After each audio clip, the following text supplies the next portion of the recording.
31 anos. Então, é uma estrada grande. Eu sempre achei que os jornais eram assim, um espelho da verdade, o espelho da realidade, e sempre me senti muito confortável trabalhando nessa área. Eu trabalhei no jornal Folha de São Paulo, trabalhei na Veja, trabalhei em vários locais, e durante muito tempo eu achei que podia haver distorções e tal, mas, em geral, a gente estava falando do mundo inteiro. A gente estava falando de todos. A gente estava... Até que a gente teve um evento explosivo no Brasil, e vocês veem que é uma coisa muito recente, foi um evento explosivo no Brasil que a mídia tradicional apresentou como, na verdade, um confronto entre alguns baderneiros e alguns e a polícia, que, afinal de contas, tinha que manter a lei e a ordem. Então, a gente viu essa cena. A gente falou, bom, olha, isso aqui foi em São Paulo, no bairro da Consolação, no centro, a polícia enfrentando algumas pessoas, poucas pessoas. Aí a gente via também outras fotos, que eram impressionantes também, que eram meninos enfrentando, por meio de barricadas e tal, o avanço da polícia. E a gente falava, bom, é isso que aparecia nos jornais, essas são as imagens dos jornais. Só que aí o negócio, e os jornais, nesse momento, começaram a pedir que a polícia reprimisse largamente, amplamente, os protestos que estavam acontecendo. Os dois principais jornais de São Paulo, a Folha e o Estadão, retrataram em editoriais esse chamamento, esse imperativo para que a polícia atuasse, que chamavam, os dois editoriais tinham um chamamento, é preciso liberar a Avenida Paulista, porque tudo começava na Avenida Paulista. Bom, o resultado foi uma repressão sem precedentes, sangrenta mesmo, que feriu um monte de gente, que machucou um monte de gente, que cegou muitos, inclusive jornalistas. E a gente... Só que isso aí, o que aconteceu foi um efeito absolutamente não um efeito completamente imprevisto. A gente teve a massificação disso e mais o espalhamento disso pelo Brasil todo como um rastilho de pólvora. E a gente teve cenas como essa. Milhões de pessoas na rua, essa aqui é no Rio de Janeiro, na frente do Teatro Municipal do Rio, e o negócio se espraiou. Ali aconteceu um fenômeno, isso que nós estamos falando é junho de 2013. Aconteceu um fenômeno que a gente não conhecia, que foi o seguinte, todo mundo falando, narrando, contando o que estava acontecendo pelas redes sociais, pela internet, pelos lugares disponíveis, pelas redes de WhatsApp, pelo Instagram, por qualquer coisa, por qualquer meio, por qualquer forma. Isso já tinha acontecido antes nas revoluções que foram conhecidas como Primavera Árabe. Então, a gente teve o uso maciço disso. E o que aconteceu foi, de fato, aqui no Brasil, a eclosão dessas mesmas ferramentas para se contar. Era preciso que as pessoas reconhecessem, e as pessoas tiveram que reconhecer que, pela primeira vez, parecia que o que a mídia tradicional estava contando não equivalia ao que a gente estava vendo na realidade pelas redes sociais. Chegou a um ponto que a Rede Globo teve que pegar e publicar fotos captadas por celular, imagens, vídeos captados por celular, que mostravam a ação de infiltrados policiais provocando os manifestantes, jogando bombas como se fossem manifestantes.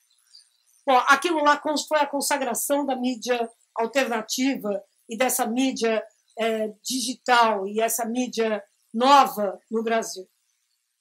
De lá para cá, as pessoas só multiplicaram essas redes. Quer dizer, a gente teve aqui uma cena de bala de borracha, e isso aqui, essa cena foi filmada, exatamente, foi fotografada, filmada e foi divulgada amplamente, não foi pela mídia tradicional, foi pelas mídias digitais. E essa proximidade toda que se tinha em relação, se tem nessa foto, em relação ao fotógrafo e o objeto fotografado, só decorria de um fato, que, pela primeira vez, os atores dos protestos eram os próprios narradores dos protestos que eles estavam realizando.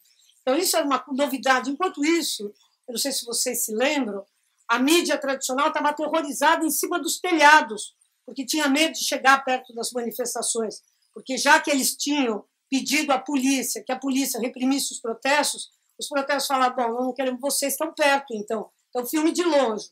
Então, isso aqui é a própria cena que foi filmada por manifestantes, por pessoas que estavam muito próximas desse protesto. Logo, a gente viu o potencial gigantesco que tinha essa nova mídia, essa nova forma de contar a realidade. Então, isso aqui é o acidente de Mariana, né? O crime de Mariana, o maior crime ambiental cometido no Brasil, a devastação do Rio Doce, a população de Bento Rodrigues desesperada, vendo a tragédia, o rio de lama passando por cima das suas casas, destruindo tudo, destruindo todas as suas memórias, destruindo as vidas, destruindo tudo. O louco é o seguinte, a Vale do Rio Doce, que é tão presente aqui no Pará, inclusive, a Vale do Rio Doce simplesmente proibiu o acesso das pessoas ao local, a Bento Rodrigues. Não queria que se vissem as cenas dramáticas que estavam acontecendo naquele lugar. E eram cenas desesperadoras, porque havia pessoas desaparecidas, muitas desaparecidas, e havia uma coisa que também pouco se falou, mas havia cenas como essa. Havia o sofrimento dos animais, todo mundo tinha suas criações, e os animais estavam completamente desesperados no meio daquela... Então, por causa dessas cenas, a gente podia imaginar também o que teria acontecido com as pessoas que estavam desaparecidas sob aquelas toneladas e toneladas de lama. Só que a Vale do Rio Doce não deixava a gente entrar, não deixava a imprensa entrar. Eu estava lá como jornalista, não deixava a imprensa entrar, mas deixava os moradores entrarem. Então, a gente conseguiu ver de novo o que estava acontecendo.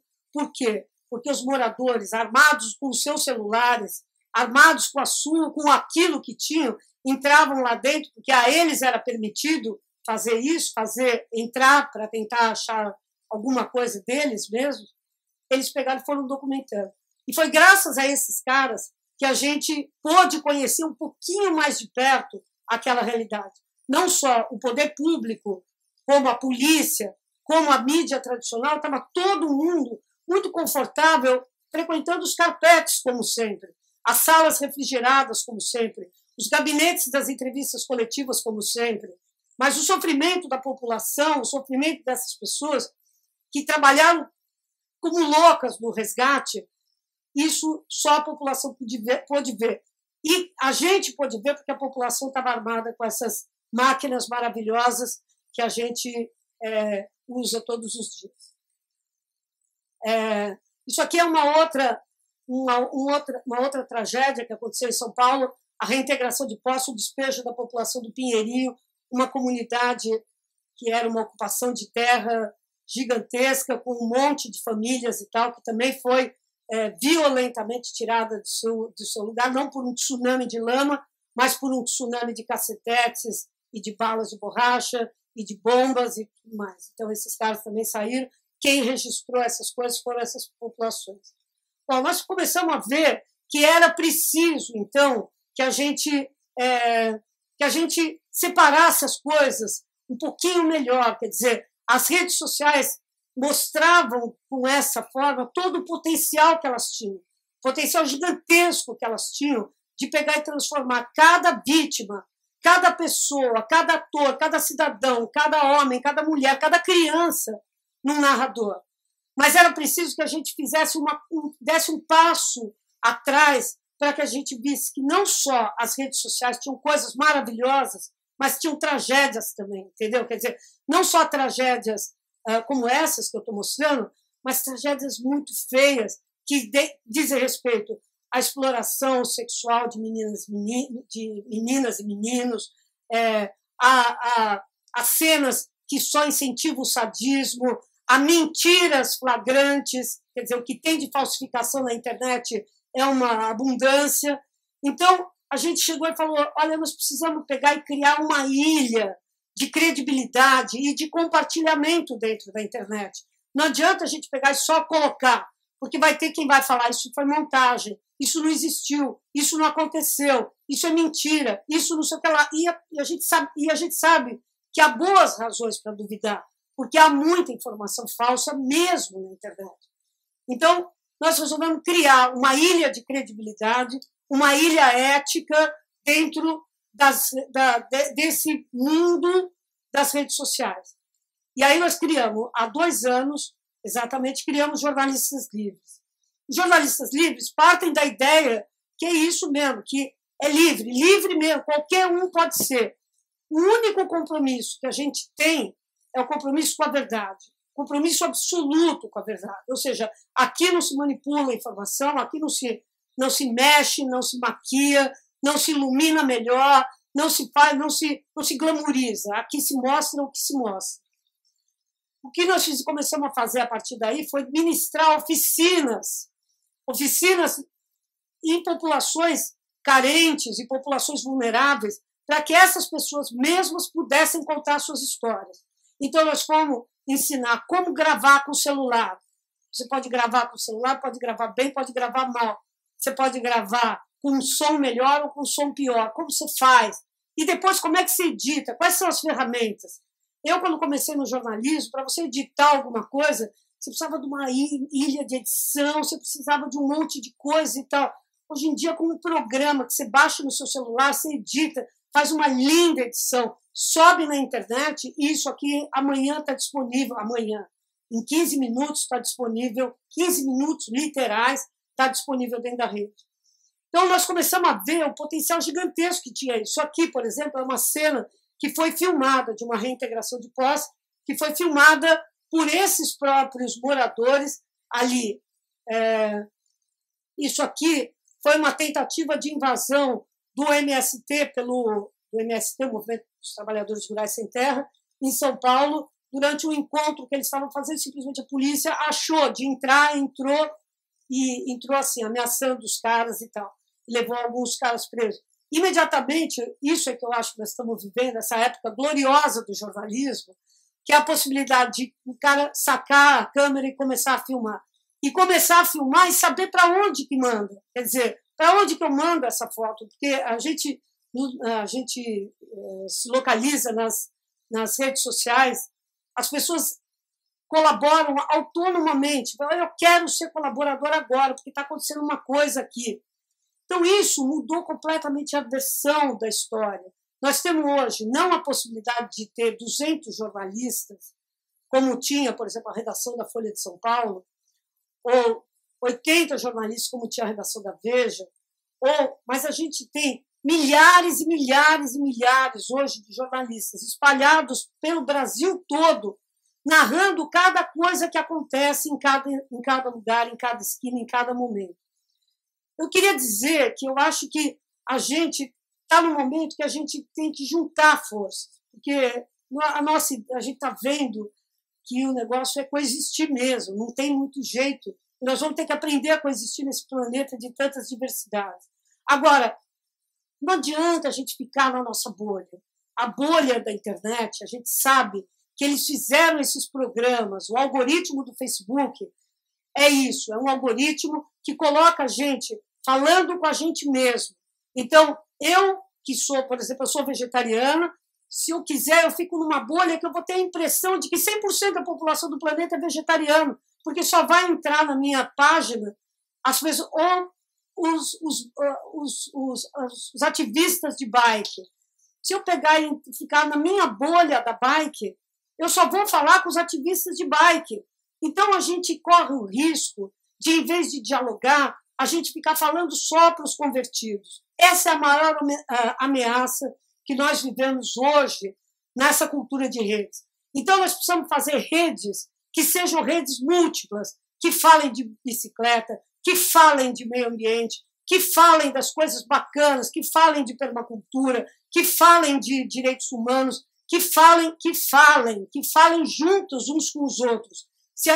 Como pressuposto básico, tendo como pressuposto básico a busca incessante da verdade e do diálogo. Se a gente fizer isso, nós saímos da bolha, nós rompemos os desafios que os algoritmos cibernéticos colocam para a gente e a gente vai fazer, certamente, uma coisa mais bacana, melhor e um mundo mais justo. Isso aqui é uma cena que foi filmada, foi fotografada nessas ocupações aqui do norte do país, nessas rebeliões que houve no norte do país. Essa aqui foi em Manaus, rebeliões e cadeias. Quem fez essas imagens foram mulheres que estavam desesperadas com o que estava acontecendo dentro das cadeias, com seus parentes, com seus filhos, com seus maridos. Isso aqui são jornalistas livres que ontem estavam lá em Nova York lutando contra a guerra, uma possível nova guerra mundial, que foi, enfim, que a gente está sob ameaça, todos nós estamos sob ameaça com esse bombardeio da Síria. Então, é uma tarefa para o mundo todo, é uma tarefa para todos nós, e é uma tarefa para cada um dos coletivos que a gente se interconecte numa plataforma de verdade para separar a mentira e da esperança, da verdade e de um mundo melhor. Obrigada, gente.